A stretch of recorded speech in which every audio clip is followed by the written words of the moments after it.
Sage Wanderer here, and welcome to Ivil Say Orway Update. Today's video is a side-by-side comparison of the unfortunate events that occurred in the 1860s and the unfortunate events that occur today in the 2020s. Sorry, you got to laugh to keep from crying. But I want to compare the conflict from then with the brewing conflict of now. I want to examine both sides in each conflict, and I wanted to see how they might weigh out against each other. So let's jump right in, shall we?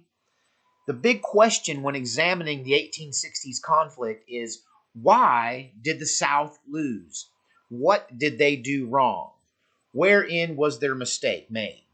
Now, many of us will go right to that history teacher from elementary or junior high school or high school who said, oh, it's because the South did not have the moral high ground. They were fighting for an immoral and corrupt lifestyle and ideology, so they were destined to lose. Well, it's an idealistic way of looking at it, and I won't argue the point that the moral high ground is a good place to be. Okay? Now, having said that, let's take that off of, because it's an esoteric idea. There's not any nuts and bolts behind it. And let's just kind of look at the numbers. In my opinion, and in the opinion of many historical, or people who study history rather, many of us will go back and look at that conflict from the 1860s, and we'll see 4 or 5 main reasons why the South never should have engaged in it to begin with, because it was a losing battle from the get-go. So why did the South lose? In my opinion, the number one reason is they were grossly outnumbered. They ignored this because they were arrogant. I can see some comparisons to modern times there. People get arrogant and think, well, both sides in the first conflict in the 1860s said, this thing's going to be over in no time. We're going to mop the floor up with them. They don't stand a chance. So arrogance played a huge role in the South's inability to recognize that they were horribly outnumbered. That even when they added the number of slaves and captives that they had in the South to their overall population, the North still had a huge numerical population advantage over the South. Now, that's mainly due to the fact that there was a mass influx of immigration from Europe, and most of that came in through that New York port and came in through Ellis Island, and a lot of people settled in the North that came from Ireland and Germany, and they were able to add their strength to the numbers of the North to basically trounce the South by outnumbering them by sheer numbers alone. Now, had the Civil War been fought 10 years sooner, it might have been a more evenly matched affair. It was the influx of immigration in the 1850s leading up to the 1860s conflict that gave the North the numerical advantage over the South, and was one of the reasons why the South never should have fought that war, because they were destined to lose. Now, compare that to nowadays.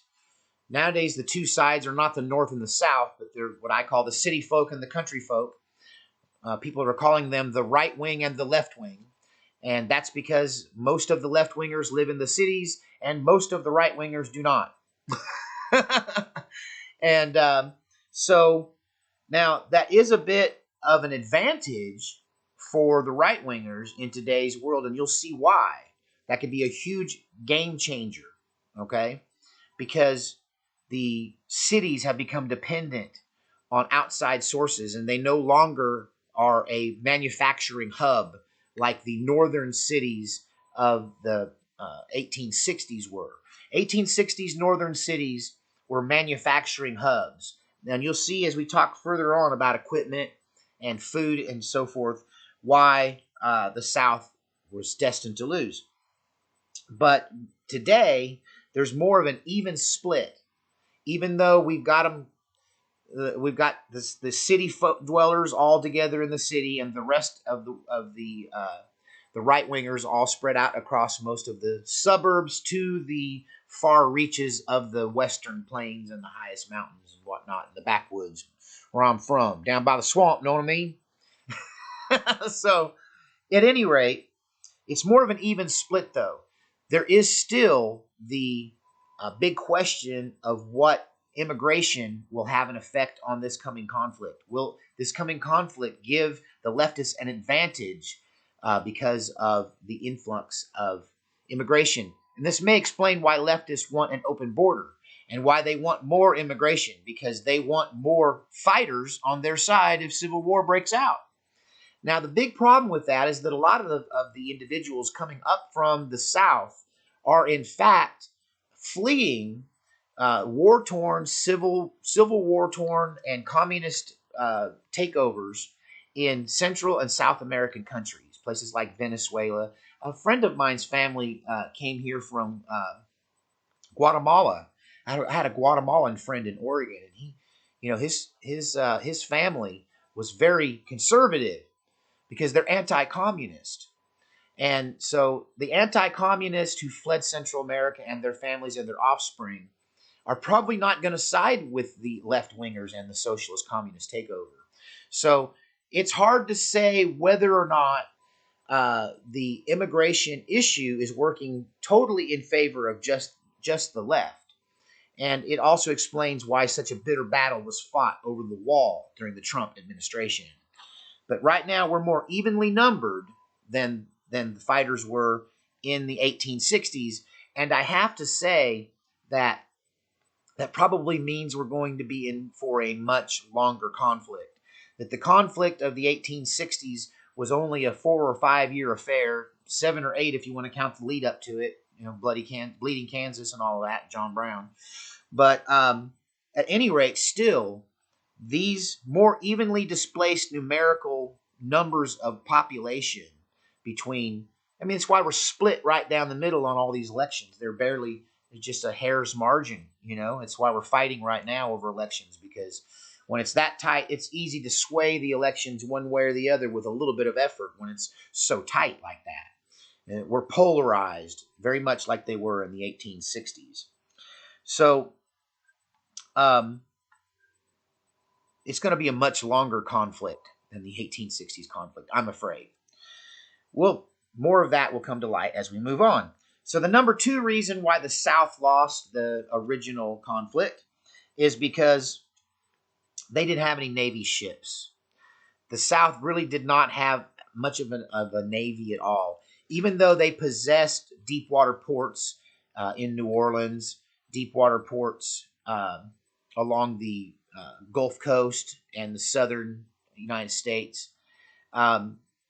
These ports were not defendable, and they were not able to utilize their ports and their merchant shipping, so they were not able to communicate with and do trade with other countries. So when the conflict broke out, the United States Navy was pretty much on the side of the commander-in-chief, Abraham Lincoln. And although in the Army you had a mass exodus of people who were Southerners in the Northern Army, and when the conflict broke out, people like Robert E. Lee fled his post. He resigned his commission at West Point and declined the offer from Lincoln to take the Northern Army against the South, and retreated to the South to form the Southern Army of Virginia. I think it's the Northern Army of Virginia. I don't know. Not an expert of the battles of those times, more an expert of what led up to them.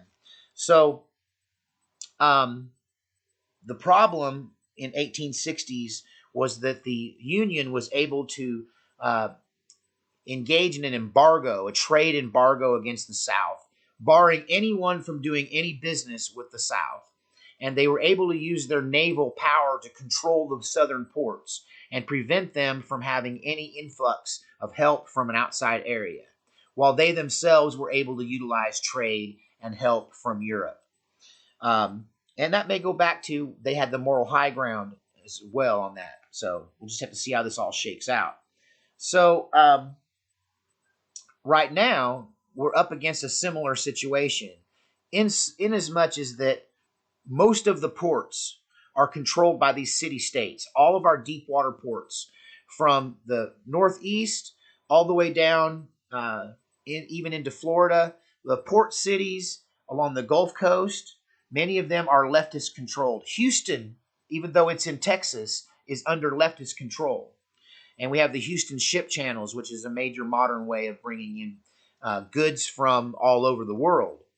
And so it would be very easy for this to repeat in favor of leftists this time. Kind of flips, I guess, because they're city states like Los Angeles and San Francisco and Portland and Seattle. They can control their ports, right? But if they don't have a navy to defend their ports, they'll find themselves in the same position that Southerners were in. They had ports, they just couldn't use them because of an embargo brought by the other side. So this is going to boil down to who controls the United States military: the Navy, the Army, the Air Force, the Marine Corps. Who's going to break what way? What toys are they going to bring with them when they break? Okay, if if Mr. If Mr. Idenbay is in control, right, and he's sitting in the hot seat, the higher percentage of people on his side in the military will be there because of the office he's sitting in, even if whether it's legit or not. There's going to be a percentage that just honor it because he's in it, right? Likewise, if President Umptray doesn't vacate the seat and he's still in it, and there's a legal reason that he should be in it, and when fighting breaks out, he'll be the one in control of the majority of the military, I believe. It's just a question of how it breaks and each man's own decision and the conditions at which the break happens. But I think the leftists may still have the advantage in the naval port area because they have currently political control of most of our deep water ports along the coast. Now, number 3 reason why the South lost the first Ivil Say Orway is they did not possess enough food and food production abilities. Now you'd think, because it's pretty easy to grow in most of the area of the South, but at the time of the first conflict, the South was growing money crops. So they were growing sugar and cotton. And they were basically feeding themselves by buying food from other places and importing it from foreign countries, from the North. And their own food production was somewhat limited because all of their resources were going towards big market crops and they were engaged in trade. So the embargo and the naval blockades of the southern ports worked against the South in a way that it financially crippled them and starved them at the same time because they were unable to, they had not made a quick enough switch from cotton to food, and they didn't know how to produce food because they were really specialized in producing trade goods, okay? And so the North was able to feed itself. It had the dairies and the granaries of the North. It also had trade, open trade with the rest of the world, including Canada and other places. So you've got the ability of the North to trade, to produce their own food, and to control the ports of the South. And so the Southerners were essentially starved out. If you go back and look at history, you will find that most of the survivors of the Civil War in the South, upon returning home, were rail thin. Many of them looked like they had been in prison camps, whether they had or whether they hadn't. They all looked the same, starved to death. So how does that compare to the conflict of today? Well, once again, this is bad news for the Democrats because it swung against them last time, and it's going to swing against them today because the Democrats of today have put themselves in cities where they would have to tear up concrete to find something to plant in. That any and all food production is done outside of their territory. Furthermore, almost all of the food production is controlled by right-wingers. We're the ones who own the food companies. Most all the food and food production of the West is controlled by a handful of Mormon businessmen out of Salt Lake, if you want to know the truth. That they control most of the food supply of the West, the production of it, the distribution of it, and the delivery of it. And so is that the case in the rest of the country as well, that there is mainly either, if it's not completely controlled by right-wing companies, then there's a bean company that they've been targeting lately that's been giving away a lot of free food. It's a Trump supporter. You'll see in the comments section then who I'm talking about. They make vegetables, canned vegetables. But most of these companies are owned by Trump-supporting corporations. And if not, the actual work is done by Trump supporters. The machinery is kept up by Trump supporters. The mechanisms are mechanicked, all right? They're maintained and repaired by Trump supporters. So the food production is almost completely and totally cornered by the right wing. And that is going to be a game changer. Once again, if the Democrats rise up and try to overthrow us, what's going to happen is just the same thing that happened to the Democrats in the Old South. They're going to starve to death because they've got their mind wrapped around chasing money instead of producing food for the people. And the Trump supporters are the breadbasket to the world, baby. You're starting to see why this video should be called Why Leftists Should Never Ever Try to Start a War Against the Right Wing, because they're destined to lose. It's starting to look like they don't have any advantages over the right wing at this point, besides control of ports. But if we're controlling all the food and we're able to defend the railways and the roadways, then we're going to eat. And you guys aren't unless you can bring it in via ship. And then what do you have to trade for it, right? When do your resources grow low? So it's going to really boil down to outside interference, changing that. Otherwise, the right-wingers are going to win on that point alone. Which brings us to the next reason why the South, or the Democrats of those days, why they lost the first Ivil Say Orway, was because they had none or very little military equipment, rifles, artillery, cap and ball, and powder. So they didn't have munitions and artillery, and they didn't have equipment. And a lot of that is because Lincoln controlled the military and they sided with him. They were able to seize a lot, make more, improvise a lot. But the average infantryman because all of the big firearms manufacturing and armory companies were all up in the Northeast, in Connecticut and New Hampshire and New Haven. And, these places, the Springfield Armory, all of this stuff was all up in the North, okay? And the Southerners did not have an adequate arms supply, and they were going to trade for it. They were going to trade their almighty cotton, but they were defeated at the ports by the embargo. And so they had to improvise weapons, and many of the Southern infantrymen were woefully underarmed, and many of them were firing muskets, single-shot muskets. And there were very few cartridge weapons, almost no repeaters. Cap and ball revolvers were rare in the South. Many times they were single-shot Derringer type, pirate pistols, single-shot long-barreled Derringers essentially. And so the South was outgunned by the North. The North had more weapons and munitions, more powder, ball, and cap. They had more manufacturing capability and automation. Not automation, but assembly line production of firearms. See, that's something that didn't really exist in the South yet at the time of the Civil War. Guns historically had been made one at a time, each one with handcrafted parts. So parts from one gun were not applicable to parts or to another gun. You couldn't take and just order a part. A part had to be handmade. So when you go to an assembly line manufacturing and using more precise standards so that you can have replaceable firearm parts, right? That was something that was going on up in the North in the military arms facilities the South did not have access to. So they were outgunned in many, many ways. So how does that compare to today's conflict? Well, citizens of today on both sides who are going to be acting potentially as infantrymen are able to show up to the battle right now as Minutemen in a way that historically has been impossible in the past. That access to cutting-edge individual infantry-type weapons and armor are available to anyone who has the money to buy them. And many people have seen this coming. They've seen the conflict coming, and both sides have armed up on an individual basis.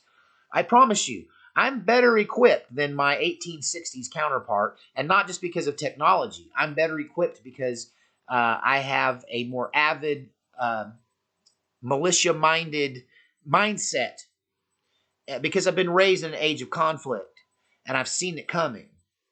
And I'm also not arrogant enough to think, like Q, that someone else is going to take care of this for me. So I am well equipped, legally well equipped, and so are most right wingers, but many left wingers now are too. But I still have to take this access to basic infantryman tools like firearms, repeating firearms, and I have to give the tip of the hat to the right wing in 2020 because the leftists are buying them now, but they have not been training with them, and they are not veterans, most of them. And most of the people wielding arms on the right are veterans or trained by veterans, which is about as good as being a veteran. It's a new recruit. You know, you're trained by a vet. If you're just trained off of YouTube, you're probably going to shoot your own foot off. NFAC, you know who you are. So, back to it. I got to give a tip of the hat to the right wingers in the modern conflict at them being slightly better armed. But once again, it's going to come down to the big boy toys because nowadays, like the Navy was back then, nowadays, he who controls the air controls the battlefield. So control of military aircraft, control of U.S. airspace so that foreign aircraft can't run missions over the United States. All of that is going to come down to who controls the military and how much the military splits in what direction and who gets what toys. I will say this. If you had to just divide up all the aircraft and all of the all of the helicopters and airplanes and probably tanks and artillery and just go, who's got them right now? The rural controlled, red states or the urban controlled blue states, and I'd have to tip of the hat to the suburban. There's a lot of toys down there in Killeen, my friends. There's a lot of toys down there. Tinker's right over there. It's full of Tinker toys. Where do you keep the keys to the F-16? I need to borrow it for a minute. Biden says I need one. I'm sorry. Crack myself up. Okay, back to the video. Back to the idiove. All right. So, that kind of tops it off right there. I have to give the tip of the hat to the right. I think that the right possesses the moral high ground, although the rest of the world may not see that because this fight's going to be over individual right to keep and bear arms. That's what it's going to boil down to, I'm pretty sure. We'll have to see how the governments of each state, the National Guards of each state, and all that comes into play. There's so many wild cards. But I will say this. This is going to be a long and drawn-out war. It's going to go on much longer than the 5 or 6 years or even the 10 years of war that happened around the first Ivil Say Orway. That, the years leading up to that, the Bleeding Kansas, the John Brown attack on the armory, all of that violence that happened leading up to it, all of that combined is still going to be a shorter period of time, I believe, than the coming conflict. The coming conflict could last 10 to 25 years. And the reason being is that both sides are equally numbered. Both sides are well armed. Both sides either have the means of production of food or the means of import of food, and some places have both. And so it's going to be a horse race. It's going to be, just like our politics, a nail biter as to who wins. The big wild card in the equation is going to be outside influence by the United Nations and which way the military will fall, on whose side they will take, and how many of them will stay true to their own convictions and not succumb to pressure from below. All right. Okay. So tell me what you think in the comment section below. Tell me what you think about my comparison and where I might have made a wrong turn or things I might have left out. And we'll see you in the comment section. God save our republic. I don't want any of this to happen. I really, really don't. I think it's probably inevitable, and it's time that we start looking at it from a logistical standpoint. All right. God save our republic.